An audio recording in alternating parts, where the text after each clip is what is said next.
नमस्कार मित्रांनो, जय शिवराय, जय महाराष्ट्र. आजच एक न्यूज बघितली मी. या न्यूजमध्ये एक 3.5 वर्षाची मुलगी, तिचा बलात्कार करून डोक्यावरती दगड मारून त्या मुलीला मारलं गेलं.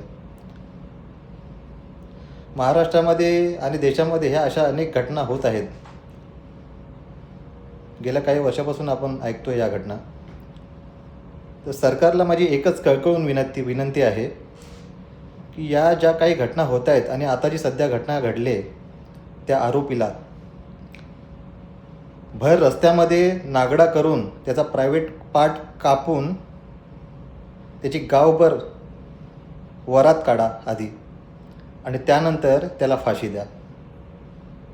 त्याचे असे हाल करा की इथून पुढे कोणीही बलात्कार करणारा जो व्यक्ती आहे तो 100 वेळा विचार करेल हे कृत्य करताना, किंवा त्या एखाद्या छोट्याशा मुलीला किंवा एखाद्या बाईवरती वाईट नजर टाकताना.